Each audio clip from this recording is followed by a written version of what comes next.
ఒక్కసారి కొమ్మూరి గోల్డ్ కి కాల్ చేయండి. తాకట్లో ఉన్న మీ బంగారాన్ని విడిపించి మార్కెట్ ప్రైస్ కి వాళ్ళు కొనుక్కుని మిగతా డబ్బులు మీకు ఇచ్చేస్తారు. Ready rolling. నమస్తే, వెల్కమ్ టు మనం టీవీ. ఈరోజు మనతో పాటు ఒక ప్రత్యేకమైన వ్యక్తి అయితే ఉన్నారనమాట, కలనిధి రాంబాబు గారు. ఆయన ఆల్మోస్ట్ 36 సంవత్సరాలుగా జ్యోతిష్యంలో నిపుణులై ఉన్నారు. అదే కాకుండా రాజకీయం పరంగా లేకపోతే ఒక వ్యక్తికి సంబంధించి ఆయన జాతకం చూసి లేదా ఆ వ్యక్తికి సంబంధించి చిన్న డీటెయిల్ ఇస్తేనే ఆయన వాళ్ళ జీవితం ఎలా ఉండబోతుంది, కొన్ని రాబోయే ఒడిదుడుకులు ఎలా ఉండబోతున్నాయి అనే ప్రతిదాన్ని చెప్తారు. అంతెందుకండి, అసలు కాంగ్రెస్ వస్తుందా రాదా, మోదీ నెక్స్ట్ సీఎం నెక్స్ట్గా మళ్ళీ పీఎం అవుతారా అవ్వరా, ఆయనకు సీట్లు ఎన్ని వస్తాయి, యోగి ఆదిత్యనాథ్కి ఎన్ని సీట్లు వస్తాయి, ఇలా చెప్పుకుంటూ పోతే ఆఖరికి జయలలిత గారికి సంబంధించి కూడా ఆవిడ మరణించకన్నా ముందే ఆవిడకి ఈ ఇయర్ మంచిగా ఉండదు, ఒడిదుడుకులు చాలా ఉండబోతున్నాయని చెప్పిన ఒక గురువు గారు. ఆయనతోని ఈరోజు మాట్లాడి మరి రష్యా భవిష్యత్తు ఎలా ఉండబోతుంది, ఇండియా భవిష్యత్తు ఎలా ఉండబోతుంది, అమెరికాకి సంబంధించి ఈ మిగతా విశేషాలన్నీ మాట్లాడదాం. నమస్కారం గురు. నమస్కారం గురుగారు. ముందుగా మీరు అసలు ఈ జ్యోతిష్యం ఎక్కడ నేర్చుకున్నారు, మీ గురువు గారు ఎవరు? ప్రేక్షకులకు నమస్కారం. నేను జ్యోతిష్ శాస్త్రాన్ని 1985 నుంచి నేర్చుకున్నానమ్మా. మా గురువు గారు స్వయాన మా మామయ్య. ఓకే. మొత్తం మా అమ్మగారు వాళ్ళు 6 అక్క చెల్లెళ్ళు. మా అమ్మగారికి ఒకడే ఒక తమ్ముడు. ఓకే. మా గురువు గారి పేరు స్వర్గీయ ఉప్పులూరి హనుమంతరావు గారు. వారి దగ్గరే నేను జ్యోతిష్ శాస్త్రాన్ని నేర్చుకున్నాను. గురుగారు, ఇప్పుడు అమెరికా గురించి చెప్పారు, రష్యా గురించి చెప్పారు, భారతదేశంలో ఉంటున్నాము. అండ్ 2025 సంబంధించి చూసుకుంటే 2025 లాంటి సంవత్సరం ఇంకోటి ఉండొద్దు అనిపించింది. అంటే కోవిడ్ని చూసాము, అది జయించామన్న ఆనందం తర్వాత ఈ సంవత్సరం చూసుకుంటే ఇంటి నుంచి బయటకి కార్లో వెళ్తే చనిపోయారు, బస్సులలో, ట్రైన్స్లలో, ఫ్లైట్స్ చెప్పుకుంటూ పోతే నడుచుకుంటూ హార్ట్ అటాక్స్తో చాలా మంది ప్రాణాలు కోల్పోయారు. మరి ఇండియా పరిస్థితి ఎలా ఉండబోతుంది, అంటే ఈ సంవత్సరం కంప్లీట్గా ఇండియాకి ఎలా ఉండబోతుంది అంటారు? ఈ 2026 తీసుకుంటే మనము ఉగాది పంచాంగం పడతామా, పరాభవనామ సంవత్సరము 19/3/2026 పొద్దున 6:56 న్యూఢిల్లీ తీసుకోవాలి. ఎందుకంటే మన ఇండియన్ రాజధాని న్యూఢిల్లీ కాబట్టి తీసుకుంటే ఆనాటి జన్మ నక్షత్రం ఉత్తరాభాద్ర నక్షత్రం వచ్చింది. రాశి మీనరాశి, జన్మ లగ్నం కూడా మీన లగ్నమే. ఈసారి విశేషం ఏంటంటే లగ్నంలో 4 గ్రహాలు ఉన్నారు. ఒక గ్రహం ఉంటేనే ఇది అట్లాంటి 4 గ్రహాలు ఉన్నాడు. చంద్రుడు, రవి, శుక్ర, శని 4 గ్రహాలు జన్మలగ్నంలో కలిసి ఉండటం. అది దానివల్ల ఏంటంటే ఈ సంవత్సరం ఏంటంటే ఆడవాళ్ళకి, మహిళలకి చాలా బాగుంటుందమ్మా. ఓకే. మహిళలకి చాలా బాగుంటుంది. ముఖ్యంగా తృతీయ అష్టమాధిపతిన శుక్రుడు లగ్నంలో ఉచ్చస్థితిలో ఉన్నాడు కాబట్టి ఈసారి మహిళలకి ఈ స్పోర్ట్స్లో, గేమ్స్లో కూడా విపరీతమైన అవార్డ్స్ వస్తాయి, గోల్డ్ మెడల్స్ వస్తాయి. అట్లాగే ఆడవాళ్ళ మన రైటర్స్ ఉంటారు, రచయితలు, వాళ్ళకు కూడా మంచి అవార్డ్స్ అది వస్తాయి. ముఖ్యంగా ఉమెన్కి ఆరోగ్య విషయంలో కూడా ఉమెన్ ఆరోగ్య విషయం చాలా బాగుంటుంది. అట్లాగే రాజకీయాలు తీసుకున్నట్టయితే వాళ్ళకి స్టేట్ గవర్నమెంట్లో కానీ సెంట్రల్ గవర్నమెంట్ క్యాబినెట్ ర్యాంక్స్ రావడానికి చాలా వరకు అవకాశాలు ఉన్నాయి. ఓకే. సో సార్, అంటే 2025 మనం 2025 చూసుకొని ఇప్పుడు చూసుకుంటే 2026ని అంటే నార్మల్గా జనవరి నుంచి మన ఉగాది పరంగా కాకుండా మీరు జ్యోతిష్యం పరంగా చెప్పండి, ఎలా ఉంటుంది? అంటే యాక్సిడెంట్స్ ఇంకా పెరుగుతాయా, ఏమైనా తగ్గే అవకాశం ఉందా, లేకపోతే ఈ క్రైసిస్ అనేవి ఇంకా ఇంక్రీజ్ అవుతూనే పోతాయా? అంటే ఇక ఎట్లా ఉంటుందంటే మనిషి వ్యక్తిగత జాతకం వేరమ్మా, వ్యక్తిగత జాతకం వేరు, మన దేశ జాతకం వేరు. అవును, అది మన ప్రేక్షకులకు ఒకసారి మెన్షన్ చేయాలి. వ్యక్తిగత జాతకాలని మీరు చూయించుకోవాలి అనుకుంటే కింద డిస్ప్లే అవుతున్న నంబర్కి కాల్ చేయండి. ఇది ఓవరాల్గా ఒక కంట్రీకి సంబంధించి అందరిని దృష్టిలో పెట్టుకొని చెప్తున్న జాతకం. ఇది ఒక్కసారి గమనించగలరు. చెప్పండి. ఈ కంట్రీది ఏంటంటే ఫస్ట్ జన్మలగ్నం. జన్మలగ్నం ఏం చెప్తుంది? మొత్తం మన భారతదేశంలో ప్రజల యొక్క ఆరోగ్యం. అవును. తర్వాత వాళ్ళ ఆరోగ్యం ఎట్లా ఉంటుంది, మన హోమ్ మినిస్టర్, హోమ్ డిపార్ట్మెంట్ మొత్తం మన జన్మలగ్నం చెప్తుంది. సో దీనికి ఎట్లా ఉందన్నమాట, ఇక్కడ లగ్నం లోపల శుక్రుడు ఉచ్ఛ స్థితిలో ఉన్నాడు, లగ్నాధిపతి గురువు చతుర్థ స్థానంలో ఉన్నాడు కాబట్టి ఈసారి ప్రజల ఆరోగ్యం చాలా బాగుంటుందమ్మా. ఆ విషయంలో ఏం లేదు. ముఖ్యంగా హోమ్ డిపార్ట్మెంట్ చాలా పవర్ఫుల్గా పనిచేస్తుంది. ఎందుకంటే మనకు లగ్నాధిపతి రవి, గురువు మీన లగ్నానికి గురువు అధిపతి, ఆ గురువు చతుర్థ స్థానాల్లోని దశమ స్థానాన్ని చూస్తున్నాడు. దశమం ఏం చెప్తుంది? మీకు అడ్మినిస్ట్రేషన్ చెప్తుంది, ప్రధానమంత్రి గురించి చెప్తుంది, 10వ ఇల్లు. సో ఈ ఫస్ట్ జన్మలగ్నంలో చూసుకున్నట్టయితే గురువు బాగున్నాడు కాబట్టి ప్రజల ఆరోగ్యం బాగుంటుందమ్మా. తర్వాత హోమ్ డిపార్ట్మెంట్ ఎక్సలెంట్గా వర్క్ చేస్తుంది, ఆ విషయం తిరగలేదు. ఇంకపోతే లగ్నం నుంచి 2వ ఇల్లు అంటే ఫైనాన్స్, మన దేశం యొక్క ఆర్థిక పరిస్థితి ఎట్లా ఉంటాయి, ఇండియన్ ఎకానమీ ఎట్లా ఉంటుంది అన్నప్పుడు ద్వితీయం ఏం చెప్తుందంటే, ఇక్కడ వచ్చేటప్పటికి ద్వితీయ భాగ్యాధిపతి. 2వ ఇల్లు ఏంటి? ఇక్కడ మన ఫైనాన్స్, ధనస్థానం. 9వ ఇల్లు ఏం చెప్తుంది? సుప్రీంకోర్టు, హైకోర్టు, దేవాలయాలు, మసీదులు, చర్చిలు, ఇవన్నీ 9వ ఇల్లు చెప్తాను అనమాట. ఈ ద్వితీయ భాగ్యాధిపతి అయినటువంటి ఈ కుజుడు ఏమైపోయాడు? వ్యయస్థానంలో పడిపోయాడు, రాహుతో కలిశాడు, చతుర్థ సప్తమాధిపతి బుధుడితో కలిశాడు. ఇవన్నీ మైనస్ పాయింట్ అమ్మా. దీనివల్ల ఈసారి ఇండియన్ ఎకానమీ, మన ఆర్థిక వ్యవస్థ యావరేజ్గానే ఉంటుంది, సూపర్గా ఏముండదు. అన్ని రకాల వ్యాపారంలో సామాన్యంగానే నడుస్తాయమ్మా. ముఖ్యంగా రియల్ ఎస్టేట్ రంగం మటుకు చాలా దెబ్బతింటానికి అవకాశాలు ఉన్నాయి. ఎందుకంటే కుజుడు భూకారకుడు, అసలు ల్యాండ్ని కంట్రోల్ చేసేవాడే కుజగ్రహం. ఆ కుజుడు రాహుతో కలిసి ఉండటం వలన అనేకమైనటువంటి కుంభకోణాలు ఈ ఇన్ఫ్రా కంపెనీల్లో బయటపడటానికి అవకాశాలు చాలా వరకు ఉంటాయి. అట్లాగే రియల్ ఎస్టేట్ వ్యాపారస్తుల హత్యలు, వాళ్ళకి ఆ రియల్ ఎస్టేట్ ఇన్ఫ్రా కంపెనీ వాళ్ళకి వాహనం నడిపే వాహన ప్రమాదాలు, ఇలా జరగటానికి కూడా చాలా వరకు అవకాశాలు మీకు ఉంటాయమ్మా. ఆర్థిక పరిస్థితి తర్వాత ఇంకా చూసుకుంటే హైకోర్టు జడ్జిలు, సుప్రీంకోర్టు జడ్జిల మీద కూడా ఈ టెర్రరిస్ట్ అటాకులు జరగడానికి అవకాశాలు ఉంటాయి. లేకపోతే వాళ్ళకి ఈ వాహన ప్రమాదాలు, విమాన ప్రమాదాలు కూడా జరగడానికి అవకాశాలు ఉంటాయి.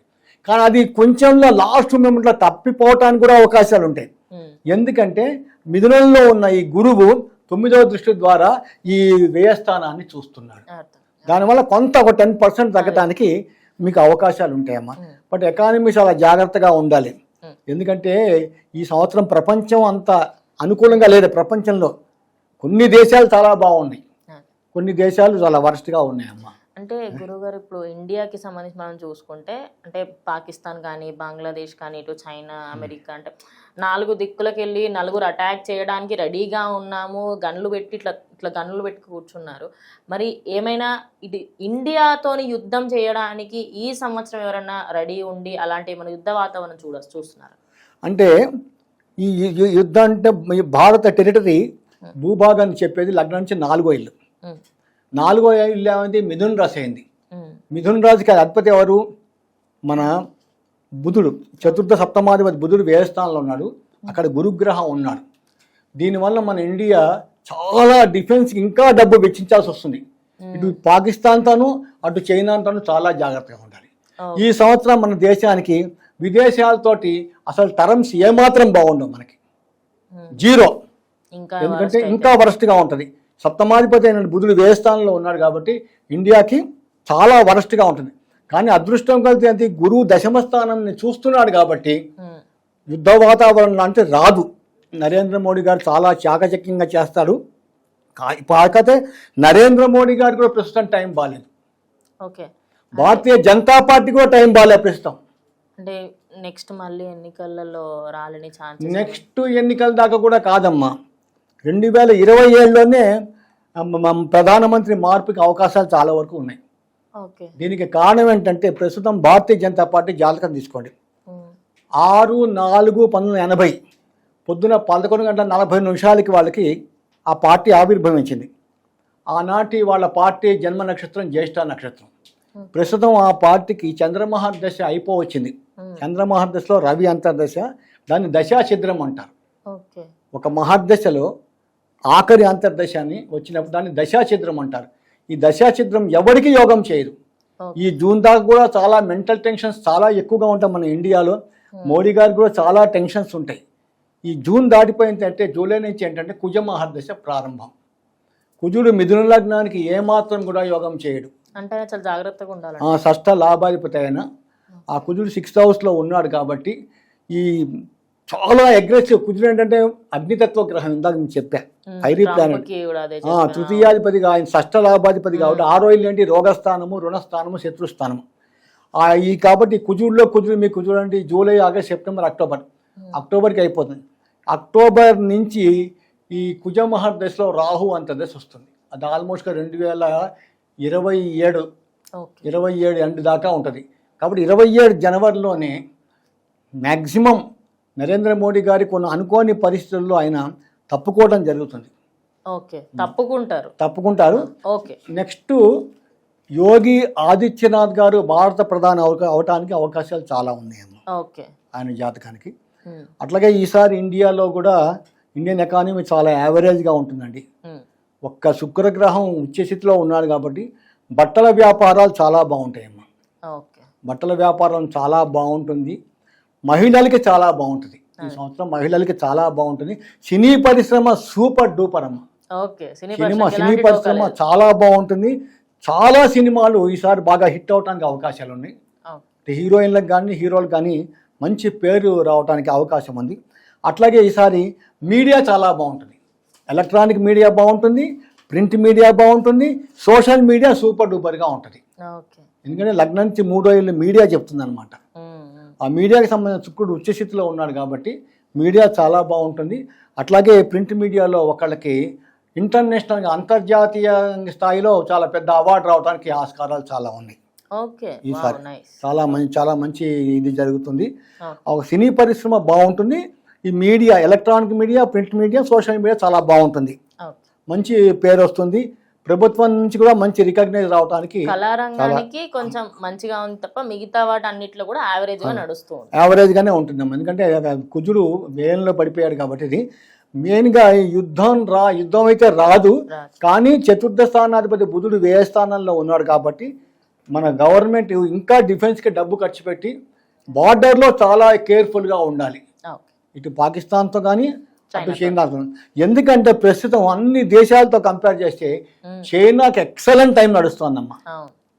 ఇప్పుడు చైనా జాతకం తీసుకుంటే 1 అక్టోబర్ 1949 మధ్యాహ్నం 3:15 వాళ్ళకి ఫార్మేషన్ డే. అది వాళ్ళకి చూసుకుంటే మకర రాశి, మకర లగ్నం, ఏళ్ళనాటి శని అయిపోయింది.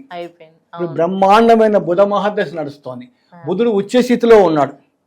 ఇంకా ప్రస్తుతం ఎవడు ఆపుతాడండి చైనాని? అవసరం వస్తే చైనా కూడా రంగంలో దిగుతుంది. చైనా కూడా డెగనెస్ట్ అయిపోతుంది ట్రంప్కి.